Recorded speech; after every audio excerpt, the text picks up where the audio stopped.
Be covering a few things in this. Uh, Nicki Minaj just recently went on the Bryce Crawford show. And it was pure mockery.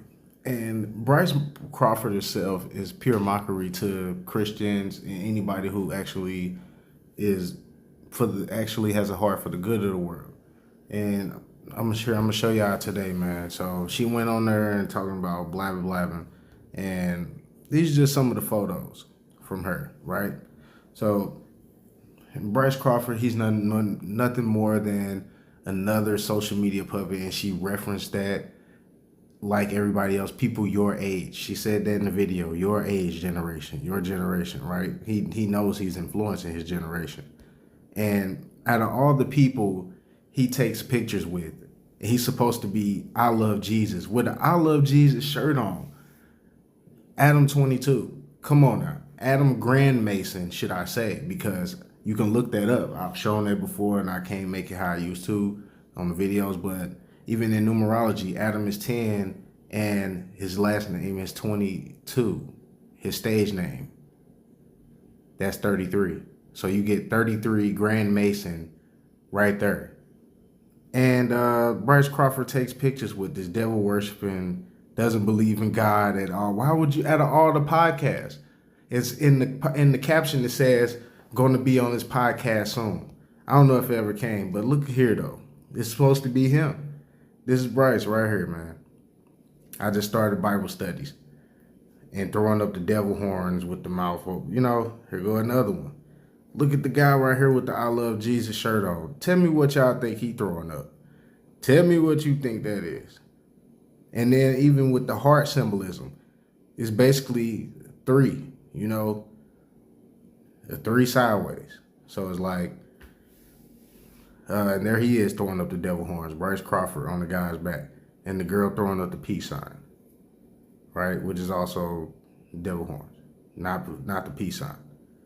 Same thing that Trump and Elon Musk was throwing up at Charlie Kirk's funeral, who's supposed to be such a big speaker, right? Why were they there? Here he is again, throwing up that. Why would he have to hold that up? The butterfly symbolism on his hand. And here he is again doing the tongue out. It's just too much there, y'all. So this is just the beginning of the video. And here is Joel Osteen on the front of a magazine, right? Just reference to him being one of the top pastors of the world. You know, I exposed T.D. Jakes as one of them. He holds up the same thing.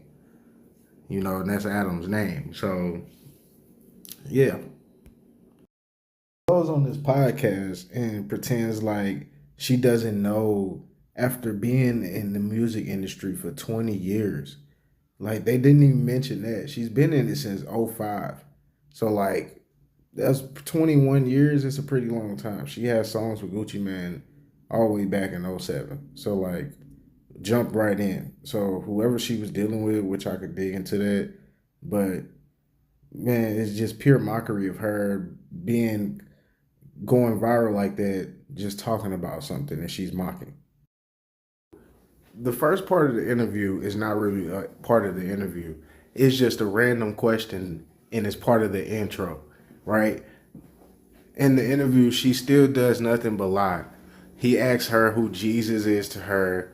She says, my savior, you know, blah, blah, blah, all this other stuff. But she's not talking about the same Jesus that we talking about. She's not talking about the Jesus from the Bible. You know, she's talking about Polaris, like the Polaris star, you know, like, and I'm not regurgitating anything. This is just through research, through fellow mentor peers who I look at as, you know, peers, like I said, that put out this information.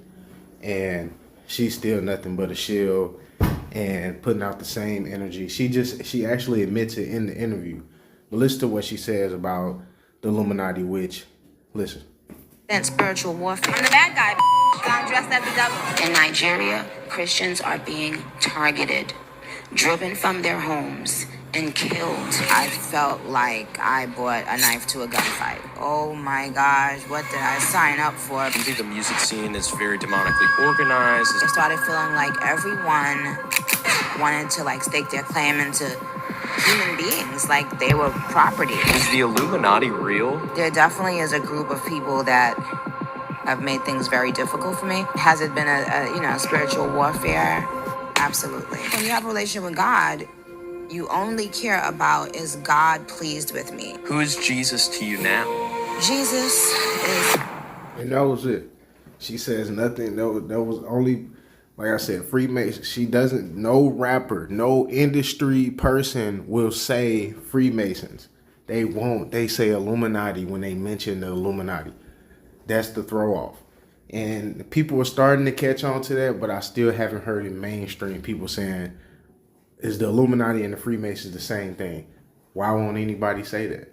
You know, and it's just, she's putting on the show just like the rest of them. You know, music industry is demonic. Yeah, she's admitting that much, you know, and all the rappers, you know, what's crazy is they've turned the world into a jungle and we've just adapted to it. And the music that we've grown up with is just a product of that, a reflection of the world that was put out on us. So it's nothing major with it that's like, you know, oh, they just doing this and that and glorifying it. No, this is just the government doing it. The world is bigger than the United States, y'all.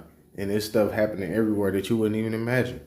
So the little bit of stuff that we got going on, yeah, it's messed up. That's why we do have to move as a unit, as the black community, you know, to keep everything moving forward. So I ain't gonna hold y'all up though, man. Let me get back to it. Here she starts talking about how if you don't get money with certain individuals, they don't want you to get money at all. And I believe she was referencing to Lil Wayne at that point because she was with Cash Money for a long time. Her and Drake, they're both still under UMG. Under Birdman, they're not under Cash Money, but they're still under that umbrella of UMG. And this is referencing to basically what Kevin Gates said about Lil Wayne almost 10 years ago. He said that 8 years ago. He said that Lil Wayne told him that if you're not over here, you're not going to eat. And listen to what Nicki Minaj said. Really vindictive in this industry.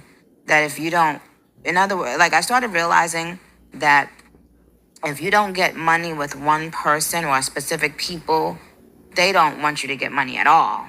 Whoa. And that's when I started realizing, like, oh my gosh, what did I sign up for? Because I didn't know that these people would be so territorial over people, you know, that they don't even know, that they don't have any claims to. But that's what it started feeling like. It started feeling like everyone wanted to, like, stake their claim into human beings, like they were property. And if you didn't abide by their rules or put money in their pocket, they would actively try to stop you from making money to feed your family, from prospering in the industry that you love. Whoa. So that's when a different light bulb went off in my head. Like, what the heck did I get into? Whoa. Okay. I got a lot of questions because when you say that they would stop you from flourishing in general, are you saying outside of just the music industry, like they would try to stop from flourishing in every aspect? If you're in the music industry, that's the way you make money. So everything Sure. is kind of the music industry. Yeah. But yeah, it would be like if you had a disagreement with one person, instead of that person just moving on with their life, and you moving on with your life, it would be like this person would call someone else so that you won't get an opportunity over there. And then that would continue happening. But not just with me. I saw it with a lot of very talented people, that they were talented and maybe one particular person or one particular group of people didn't like them. And because of that, they kind of just got, made to be like almost invisible. Whoa. I started seeing that a lot. Like, what in scope? She has to be referred to Kevin Gates and others that were basically overshadowed by Lil Wayne's hand in the music industry. He's one of those newer industry handlers. Birdman then passed the torch down to him. So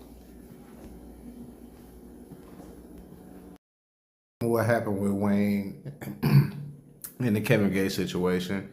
Just to flashback on that. Check this out, man. That is in a negative manner sometimes. You know, the situation was supposed to be, I was supposed to go over there and be in a group with a artist by the name of Gutter Gutter and another artist by the name of Young Flo. Like, and we had a disagreement because I was like, I'm not a group artist. I don't belong in no group. So the situation was supposed to be, this came out his mouth. He like, go do the group here, and you can go get however many single label deals you want. Just do the group here. I said, yes, sir, I will. That's what I'm gonna do. Then the next meeting we had, he was like, all or nothing. Like, what you mean, all or nothing?